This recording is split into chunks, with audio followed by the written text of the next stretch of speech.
Hello viewers, இன்னைக்கு நம்ம பார்க்க போறது One Piece episode 961 part 2.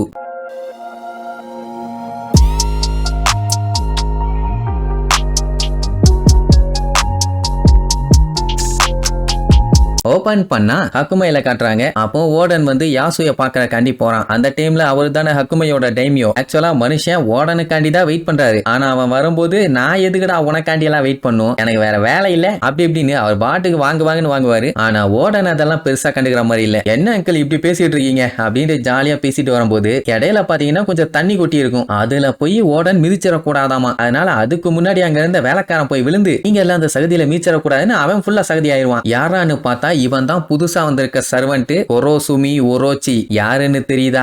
Land of ஆனோவியை இப்போ ஒரு வழி பண்ணிட்டு இருக்கானே அந்த வீணா போனவன் தான். அப்படியே கட் பண்ணா ஒரு நாள் தங்கிட்டு அடுத்த நாள் ஓடன் கிளம்புறாரு. அந்நேரம்னு பார்த்து சுத்தி மக்கள்லாம் ஏகப்பட்ட பேர் வந்துருவாங்க. வந்து ஓடனை பார்த்து அப்பாடா இவன் இந்த இடத்த விட்டு போறானா இனிமேட்டு பிரச்சனை கம்மியா இருக்கும், அதனாலயே உன்னை நாங்க மிஸ் பண்ணுவோம் பாங்க. அவரு அதையெல்லாம் கண்டுக்கிற மாதிரி இல்ல. இந்த மாதிரி குறியில ஒரு மான்ஸ்டர் பைய ஒருத்த சுத்திட்டு இருக்கான்னு கேள்விப்பட்டனே. அவனோட பேர் அசுரா டோஜியாமா. யாரு என்னன்னு சொல்லிட்டு யாசு கிட்ட விசாரிப்பாரு. அவன் தான் லேண்ட் ஆஃப் ஆனோல இருக்க குறியோட கேன்சரே. நம்ம ஓடனோட அப்பாவால கூட அவனை ஹேண்டில் பண்ண முடியல. Very dangerous fellow. அட சண்டை போட்டு ஜெயிச்சு அந்த மாதிரி எல்லாம் பண்ணா பரவாயில்ல. அவன் என்ன பண்ணுவான், குறியில இருக்க ரெஃப்யூஜிஸ் எல்லாத்தையுமே கடத்திட்டு போயிடுறது. அப்படி இருக்கும்போது அத்தாரிட்டிஸ் யாராச்சும் அவன் மேல போய் கைய வச்சாங்கன்னா அவன் புடிச்ச வச்ச ஆளுகளை கொன்றுவானே. அண்ட் அது மட்டும் இல்லாம அந்த மாதிரி இடத்துல ஸ்ட்ராங்கா இல்லைன்னா சர்வேவும் பண்ண முடியாது. ஏன்னா அந்த ஏரியால சட்டத்திட்டம்னு ஒண்ணு கிடையவே கிடையாது. சொல்ல போனா லேண்ட் ஆஃப் ஆனோக்குள்ள இருக்க தனி கண்ட்ரி மாதிரி அது. அதை கேட்ட ஓடனு பரவாயில்லையே இந்த அளவுக்கு நல்ல கதையெல்லாம் நம்ம ஊர்ல இருக்குதா, சரி நான் லேண்ட் ஆஃப் ஆனோவை அப்படியே ஒரு ரவுண்ட் அடிச்சுட்டு வரேன் அப்படின்ட்டு கிளம்பும் போது மக்கள்லாம் பொய் தொலைன்னு சொல்லுவாங்கன்னு பார்த்தா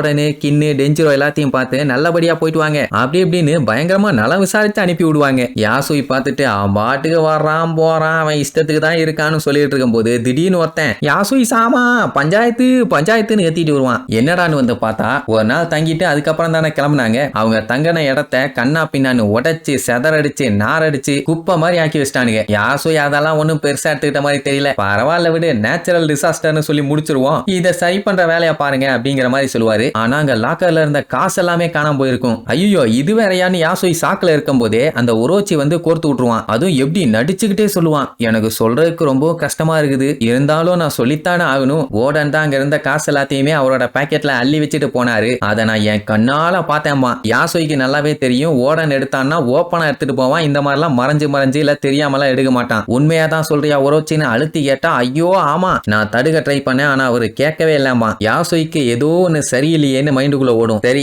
இப்போ ஓடனோட குரூப் ஹக்குமையை விட்டு வெளியே போனதுக்கு அப்புறம் அவங்க ஏகப்பட்ட பஞ்சாயத்து பண்ணாங்க. ஆக்சுவலா அவங்க இப்ப எங்க போறாங்கன்னா குறிய நோக்கி. இப்படி போயிட்டே இருப்பாங்க. ஓடனுக்கே கடுப்பாயிரும். ஏன்னா எப்பவுமே மனுஷன் எல்லாத்தையுமே தனியா பண்ணி தான் பழக்கம். ஆனா இப்ப ரெண்டு பேரும் ஃபாலோ பண்ணி பின்னாடியே வராங்களா, அது அவருக்கு பிடிக்கல. எவ்வளவு நேரம்டா இப்படியே வருவீங்கன்னு காட்டு கத்துவாரு. காலம் பூரா நாங்க இப்படித்தான் வருவோம், உங்களுக்காண்டி சேவை பண்ணுவோம்னு இழிச்சுக்கிட்டே சொல்லுவானுங்க. உடனுக்கே என்ன பண்றதுன்னு தெரியல, பேசாம ஓடிடலாமான்னு யோசிப்பாரு. அப்படியே கட் பண்ணா காட்டுக்குள்ள நல்லா ஒரு வீடை பார்த்தா அங்க போய் செட்டில் ஆயிட்டானுங்க. ஆனா ஓடன் மட்டும் தான் உள்ள இருப்பாரு. இவனு ரெண்டு பேரும் வெளியில இருப்பானுங்க மலையில நனைஞ்சுக்கிட்டு. ஏன்டா ஏன் அப்படி நிக்கிறீங்கன்னா நாங்க உங்களோட ரீடைனர்ஸ், அதனால உங்களுக்கு பாதுகாப்புக்கு நாங்க இப்படித்தான் நிப்போம் பானுங்க. செப்பல பிச்சை அடிச்சு விடுவேன், ஒழுங்கா உள்ள வாங்கன்ட்டு போவாரு. சந்தோஷம் தாங்க முடியல. உள்ள போய் பார்த்தா மனுஷன் என்னத்தையும் சீரியஸா எழுதிட்டு இருப்பாரு. என்னன்னா அது ஒரு ஜேர்னல். அட கப்பல்ல டிராவல் பண்றவங்க எல்லாம் டெய்லி இந்த மாதிரி ஒரு டைம் எழுது வாங்கலாமா. அதே இதான் மனுஷனும் ஃபாலோ பண்றாரு. இவர் என்ன எழுதுவாருன்னா அவரோட ஜேர்னி எப்படி போயிட்டு இருக்குதுன்னு. அவ்வளவுதான். அப்படியே கட் பண்ண ரிங்கோக்கு போறாங்க. அங்க பாத்தீங்கன்னா பனின்னு கூட பார்க்காம ஒக்கிகு இசோ அப்படின்னு அண்ணன் தம்பிங்க ரெண்டு பேரும் வீடு வீடா போய் ஆடி பாடி காசு கேட்பாங்க, சோறு கேட்பாங்க. ஆனா யாரும் கண்டுக்கிற மாதிரி இல்ல. இவங்க பாத்தீங்கன்னா ஹனயானா கி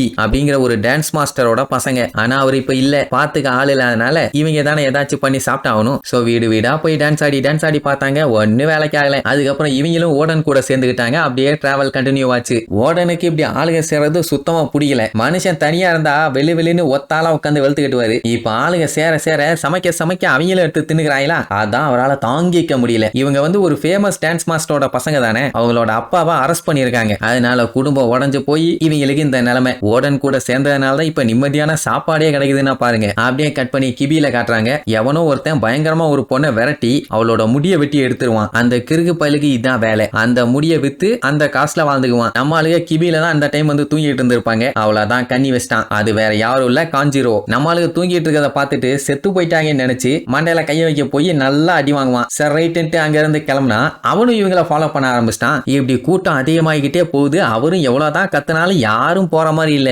அப்படியே டிராவல் பண்ணி ஒரு வழியா உடோனுக்கு வந்துட்டாங்க. அங்க பாத்தீங்கன்னா திருட்டு பயலுக ஜாஸ்தியா இருக்காங்களாமா. அண்ட் அது மட்டும் இல்லாம லேடிஸ் இருந்தாங்கன்னா கடத்திட்டு போயிருவானுங்க, ஜென்ஸ் இருந்தா போட்டு பொழந்து கட்டிட்டு போயிருவானுங்க. இதான் அவங்களோட வேலையே. அப்படியே நடந்து போயிட்டு இருக்கும்போது உடனே என்ன ஏன்டா ஃபாலோ பண்றீங்கன்னு கேட்டா ஏன் ஃபாலோ பண்ண கூடாதும்பாங்க. சொல்ல போனா சில டைம் கண்டு கூட மாட்டாங்க. அப்படி போயிட்டு இருக்கும்போது மரத்து மேல இருந்து எவனோ ஒருத்தர் கூட்டுட்டு இருப்பான். ஓ நீ தான் அந்த மவுண்டைன் பேண்டிட்டா, என்ன வாங்கி கேட்ட தயாரா இருக்கியான்னு சொல்லும் போதே ஓடன் சாமா அப்படின்ட்டு மேல இருந்து குதிப்பான். யாரான்னு பார்த்தா ரைசோ. இவன் அந்த குசுகி கிளானோட ஒனிவா பன்சூன்னு சொல்லிட்டு ஒரு நிஞ்சா கூட்டம் இருக்குல்ல, அதுல ஒரு ஆளா இருந்தான். ஆனா இப்போ அதுல இருந்து குவிட் பண்ணிட்டான். இப்ப பாத்தீங்கன்னா அவனுமே இவங்க கூட வந்து சேர்ந்துட்டான். இவனை பார்த்தாலே ஓடனுக்கு பிடிக்கல. வேற என்ன பண்றது, வந்து ஒட்டிக்கிறாங்களே. அப்படியே கட் பண்ணி புரியல, ரூல்ஸ் அண்ட் ரெகுலேஷன்ஸ் எல்லாம் இல்லாத இடம் இருக்கே அந்த இடத்த காட்டுறாங்க. அஷுரா டோஜி பாத்தீங்கன்னா அங்க இருக்க பாம்பு ஒண்ணு வெட்டி அதோட பிளட்ட சூப்பா வச்சு குடிச்சிட்டு இருக்கான். பயங்கரமான ஆளா இருப்பான் போல. சொல்ல போனா குறியோட ஸ்ட்ராங்கஸ்ட் மான்ஸ்டரே இவன் தான். அவனுக்கு தெரிஞ்சு போச்சு இந்த மாதிரி ஷோகனோட பையன் ஓடன் குறிய நோக்கி வந்துட்டு இருக்கான்னு. அவனை நான் தான் என் கையால கொல்லுவேன், சோ சட்டு புட்டுன்னு புடிச்சு கொண்டு வாங்க.